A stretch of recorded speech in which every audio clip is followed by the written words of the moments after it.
இன்னைக்கு திருப்படியில் 2 நீளமான வாசகங்களை வாசித்திருக்கிறோம். நாம் நற்செய்தியாக படித்த வாசகம் நாம் அடிக்கடி கேள்விப்பட்ட ஒரு வாசகம் என்பதனால் இன்றைய முதல் வாசகத்தை நாம் கொஞ்சம் தியானிக்கலாம், சிந்திக்கலாம். இன்றைய முதல் வாசகம் எரேமியா புத்தகத்திலிருந்து எடுக்கப்பட்டிருக்கிறது. 28ஆம் அதிகாரம் 1 முதல் 17 வசனங்கள். இந்த வாசகத்தினுடைய ரொம்ப சுருக்கமாக பிரீஃபாக நம்ம சொல்ல வேண்டும் என்றால், 2 இறைவாக்கினர்களுக்கு இடையே நடக்கக்கூடிய ஒரு பிரச்சனையை பற்றி பேசக்கூடிய வாசகமாக இருக்கிறது. எரேமியா இறைவாக்கினர், அனனியா இறைவாக்கினர், இந்த 2 பேருக்கும் நடக்கக்கூடிய ஒரு பிரச்சனை எங்கே நடக்கிறது? எருசலேம் ஆலயத்தில் நடக்கிறது. அந்த சூழல் என்ன என்றால், பாபிலோனிய மன்னன் இந்த யூதா நாட்டை தன்னுடைய ஆதிக்கத்தின் கீழ் கொண்டு வந்திருக்கிறான். இந்த யூதா நாட்டை ஆட்சி செய்து கொண்டிருக்கிறான். அந்த சமயத்தில் எல்லா மக்கள், அரசன், நாட்டை ஆண்ட அரசன் எல்லாரையும் பாபிலோனிய நாட்டுக்கு அந்த பாபிலோனிய நாட்டு அரசன் அகதிகளாக கொண்டு போயிருக்கிறான். இந்த ஒரு சூழ்நிலையில் மக்கள், இஸ்ராயல் மக்கள், யூத மக்கள் பாபிலோனிய நாட்டில் துன்பப்பட்டு கொண்டிருக்கக்கூடிய ஒரு சூழல். இப்போது அனனியா என்கிற இறைவாக்கினர் எப்படியாக இறைவாக்குரைக்கிறார். இதெல்லாம் கொஞ்ச காலம் இருக்கும், இந்த துன்பம், இந்த வேதனையெல்லாம் கொஞ்ச காலம் இருக்கும். கடவுள் நிச்சயமாக இன்னும் ஒரு சில காலத்தில் 2 ஆண்டுகளிலேயே இந்த பிரச்சனையெல்லாம் நீக்கிட்டு, உங்களுடைய துன்பத்தையெல்லாம் போக்கிட்டு, ஆண்டு உங்களை விடுதலை பண்ணி உங்களுடைய சொந்த நாட்டுக்கு கொண்டு வரப்போகிறார்.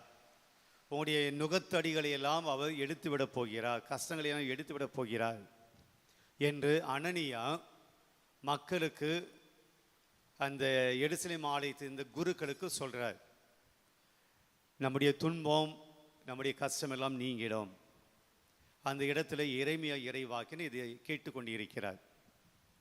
அப்போ எரேமியா இறைவாக்கினர் அனனியாவை பார்த்து, இந்த இறைவாக்கினரை பார்த்து சொல்றாரு, நீ சொல்றது உண்மைதான். இன்னும் கொஞ்சம் காலத்தில் கடவுள் நம்முடைய மக்களை எல்லாம் பாபிலோனிய நாட்டிலிருந்து கொண்டு வருவார். இந்த எருசலேம் ஆலயம் நமக்கு வந்துடும். இந்த எருசலேம் ஆலயத்திலிருந்து கொண்டு சென்ற அந்த காணிக்கை பொருட்களை எல்லாம் அவர்கள் மீண்டும் கடவுள் நம்ம எருசலேம் ஆலயத்துக்கு கொண்டு வந்துடுவார். நமக்கு பழையபடி வாழ்க்கை நமக்கு கிடைக்கும். நீ சொல்றதெல்லாம் உண்மைதான். ஆனால் நீ சொல்றது உண்மை என்று எப்போ நம்ப முடியும்னா, அது எப்போ நம்முடைய வாழ்க்கையில் நடக்குதோ அப்போ தான் நீ சொல்கிறது நடந்தால்தான் நீ உண்மையான இறைவாக்கினர். நீ சொல்கிறது நடந்தால்தான் உண்மையாகவே நீ கடவுளுடைய இறைவாக்கினர் அப்படின்னு சொல்லி எரேமியா அனனியா இறைவாக்கினர் பார்த்து சொல்கிறார். உடனே அவருக்கு ரொம்ப கோபம் வருகிறது. மக்கள் அதை நம்புகிறாங்க. ஏன்னா நம்முடைய துன்பமெல்லாம் நீங்கும், கஷ்டமெல்லாம் நீங்கும் அப்படின்னு சொல்லி அனனியா இறைவாக்கினர் சொல்லுகிற போது அதுதான் எல்லாருக்கும் பிடிக்கும். ஒரு ஆறுதலான, ஒரு நம்பிக்கை தரக்கூடிய, நம்ம கஷ்டம்லாம் போயிடும் என்று சொல்லக்கூடிய அந்த வார்த்தைகளை மக்கள் நம்பினாங்க. ஆனால் எரேமியா சொல்கிறாரு, இல்லை இல்லை, நீ பொய் சொல்கிற, அது இப்போ நடக்காது, இப்போ அது ஏற்படாது. ஏன்னா கடவுள் தான் அவங்களை தண்டித்திருக்கிறார். கடவுளுடைய பாவத்தினால் தான் அவங்க பாபிலோன் நாட்டுக்கு போயிருக்கிறாங்க. நீ பொய் சொல்கிற, அது இப்போ நடக்க போகிறது இல்லை அப்படின்னு சொன்ன உடனே அனனியாவுக்கு கோபம் வருகிறது. உடனடியாக எரேமியாவுடைய கழுத்தில் இருக்கக்கூடிய அந்த நுகத்தடியை அவர் பிடுங்குகிறார். எரேமியாவுடைய கழுத்தில் நுகத்தடி ஏன் வந்துச்சு, அது நம்ம கொஞ்சம் முன்னாடி போய் பார்த்தோம் அப்படின்னா, எரேமியா புத்தகத்தில் ஆண்டவர் சொல்லுவார், எரேமியா இறைவார், நீ ஒரு நுகத்தடியை செஞ்சு உன்னுடைய கழுத்தில் மாட்டிக்கோ அப்படின்னு சொல்லுவார். அப்போ எரேமியா இறைவாக அதை மாட்டிட்டு இருப்பார். இப்போ அந்த அனனிய இறைவாக்கின்னு எரேமியாவுடைய கழுத்தில் இருக்கக்கூடிய அந்த நுகத்தடியை உடைச்சிடுவார். உடைச்சி சொல்லுவார், உன் கழுத்தில் இருந்த நுகத்தடியை நான் உடைத்தது போல கடவுள் இஸ்ராயல் மக்களுடைய துன்பத்தை எல்லாம் போக்குவார், அவருடைய நுகத்தடியெல்லாம் நீக்குவார், இது நடப்பது உறுதி அப்படின்னு சொல்லுவார். இது சொல்லும்போது எரேமியா இறைவாக்கில் கோயிலை விட்டு போயிடுவார். எரேமியா இறைவாக்கில் கடவுளுடைய வார்த்தை கிடைக்கும். அப்போ எரேமியா இறைவாக்கினர் காண்டு சொல்வார், நீ போயிட்டு அனனியா இறைவாக்கிற்கு சொல்லு, உன்னுடைய கழுத்தில் இருந்த அந்த நுகத்தடி அனனியை உடைச்சாரு. ஏன்னா அது மரத்தினால் ஆன நுகத்தடி, அது அவனால் உடைக்க முடியும். ஆனால் இஸ்ராயல் மக்களுடைய கழுத்தில் இருக்கக்கூடிய அல்லது இஸ்ராயல் மக்களுக்கு இருக்கக்கூடிய நுகத்தடி என்பது, அவருடைய கஷ்டம் என்பது மரத்தினால் செஞ்சது கிடையாது, அது இரும்பினால் செய்யப்பட்டது, அது உடைக்க முடியாது அப்படின்னு என்ன சொல்ல வர்றாரு? அனனிய சொல்றதுனாலேயே இஸ்ராயல் மக்களுக்கு விடுதலை கிடைச்சிடும் அப்படியெல்லாம் கிடையாது. அது கடவுள் எப்போது நினைக்கிறாரோ அப்போதான் அது நடக்கும் அப்படின்னு போய் சொல்லு. அது மட்டுமல்ல, நீ பொய்யான இறைவாக்கு உரைத்ததால் நீ விரைவில் மடிவாய் அப்படின்னு போய் சொல்லு. இறைவாக்கினர் போறாரு, அனனிய இறைவாக்கினர்கிட்ட போய் சொல்றாரு, நீ தப்பா மக்களை வழி நடத்தின, தப்பான இறைவாக்கி நீ போதித்த, அதனால் கடவுள் உனக்கு சொல்றாரு, இந்த மாதத்திலே நீ இறந்து போவாய். அதே போல் அனனியா இறந்து போனார். இதுதான் இன்னைக்கு நம்ம படித்த முதல் வாசகம். பிரிவா இந்த வாசகத்தில் பல கருத்துக்களை நாம் எடுத்துக்கலாம். முதல் செய்தி, இன்னைக்கு கூட பல சமயத்தில் நாம் கடவுளுடைய வார்த்தை எப்போதுமே ஆறுதலான வார்த்தை, அது எப்போதுமே நமக்கு ஒரு தேறுதலை கொடுக்கக்கூடிய வார்த்தை, அது நமக்கு எப்போதுமே ஒரு சந்தோஷத்தை கொடுக்கக்கூடிய வார்த்தையாக இருக்க வேண்டும் என்று தான் நாம் விரும்புகிறோம். எப்பவுமே ஆண்டோடைய வார்த்தை நமக்கு ஒரு இதமாக இருக்க வேண்டும், சுகமாக இருக்க வேண்டும், அது நமக்கு ஒரு ஆறுதலை கொடுக்க வேண்டும். நம்முடைய கஷ்டங்கள் மத்தியில் ஆண்டு உங்கள் கூட இருக்கிறார் அப்படின்னு இறைவார்த்தை கொடுக்க வேண்டும். அதை தான் நாம் அதிகமாக விரும்புவோம். சமீபத்தில் எனக்கு கூட கடந்த செவ்வாய்க்கிழமை நான் வைத்த மாலை திருப்பலி வைத்த ஒரு பிரசங்கம் கொஞ்சம் நம்முடைய வாழ்க்கையை சிந்தித்து பார்க்க வேண்டும் என்று நான் ஒரு கலைகள் பயிர்கள் என்ற ஒரு தலைப்பில் வந்த இந்த வாசல் சொல்லும்போது நான் சொன்னேன், தீய நண்பர்கள் நம்மோடு கலைகளாக எடுக்க முடியுமா? நம்முடைய மொபைல் ஃபோன்லாம் நம்ம விட்டுட முடியுமா? அது கலை அப்படின்னு ஒரு பிரசங்கம் வைக்கும்போது பிரசங்கம் முடிச்சுட்டு என்கிட்ட நிறைய பேர் வந்தாங்க, ஏன் அதை எவ்வளவு ஒரு மனம் புண்படும்படியாக நீங்கள் இறைவாக்கு பிரசங்கம் வச்சிங்க அப்படின்னாங்க. நான் சொன்னேன், பேதுரு இறைவாக்கு குறைத்த போது மனம் குத்துண்டவர்களாக போனார்கள். ஆண்டவர் இயேசு பரிசேயரை பார்த்து தீய தலைமுறையினர் அப்படின்னு சொல்லி திட்டார். அதை விட கெட்ட வார்த்தை போட்டு திட்டார் பல இடங்களில். அப்போது இறை வார்த்தை என்பது எப்போதுமே சுகமாக இருக்கும் என்பது அல்ல. கடவுளுடைய வார்த்தை சில சமய தவறுகளை சுட்டி காட்டக்கூடிய இறை வார்த்தையாக இருக்கிறது. அப்போ இன்றைக்கு எரேமியா சொல்கிறாரு, கடவுள் உங்களை தண்டித்திருக்கிறார். இந்த அனனியா சொல்கிறது போல விரைவில் உங்களுக்கு விடுதலை கிடைச்சிடும், விரைவில் உங்களுக்கு சுகம் கிடைச்சிடும், விரைவில் நீங்கள் கஷ்டம்லாம் போயிடும். இந்த ஆறுதலான வார்த்தைங்க இப்போ நடக்காது, இன்னும் கொஞ்சம் காலம் நீங்கள் பாபிலோன் நாட்டில் கஷ்டப்படணும். அப்போ முதல் செய்தி தாங்க, கடவுளுடைய வார்த்தை எப்போதுமே நமக்கு ரெண்டு பக்கம் கூறிய வாளை போன்றது. ஒரு பக்கம் ஆறுதலை கொடுக்கும், ஒரு பக்கம் நமக்கு நம்பிக்கையை கொடுக்கும். அது இன்னொரு சமயத்தில் நம்முடைய தவறுகளை அது சுட்டி காட்டும். அந்த இறை வார்த்தை நம்முடைய தவறான வாழ்க்கை அது சுட்டி காட்டக்கூடிய இறை வார்த்தையாக இருக்கும்.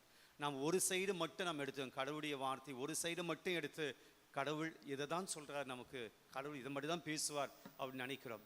கடவுள் இப்படியும் பேசுவார்.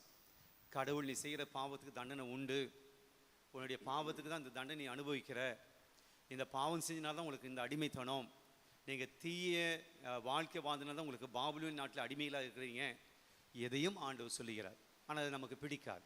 அப்போ முதல் செய்தி என்ன, கடவுளுடைய வார்த்தை ரெண்டு பக்கமும் இருக்குது. நல்லதும் சொல்லுகிறார், நாம் தவறு செய்கிற போது நம்மை சுட்டியும் காட்டுகிறார், நமக்கு தண்டனை உண்டு என்பதையும் எச்சரிக்கிறார். இதை நாம் ஏற்றுக்க முடிகிறதா? இது முதல் செய்தி.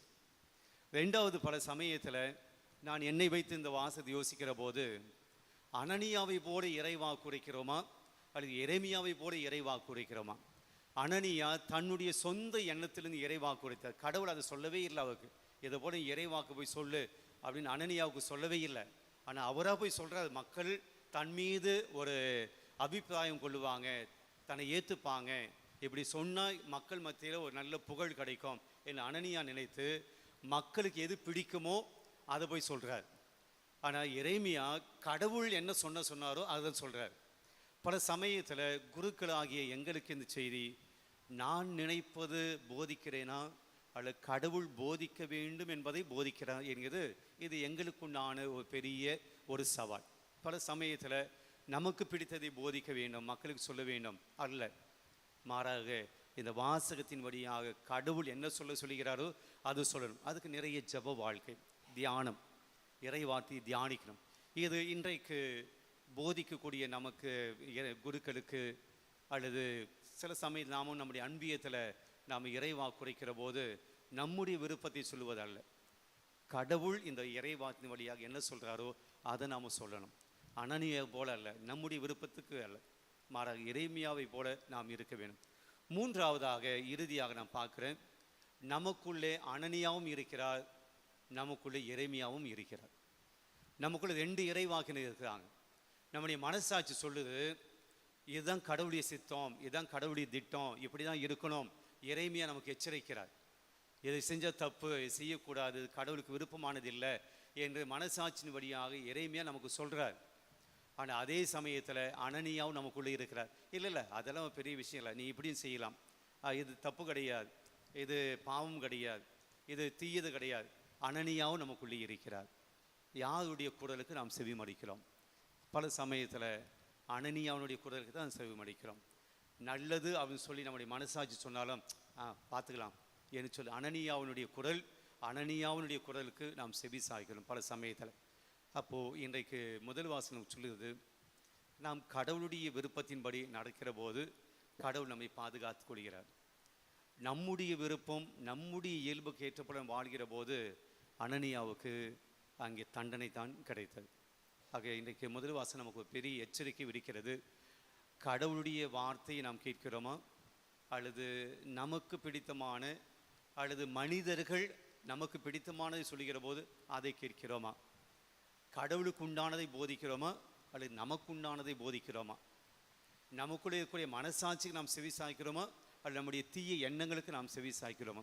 சிந்தனைகள் முதல் வாசம் தருகிறது, சிந்திப்போம்.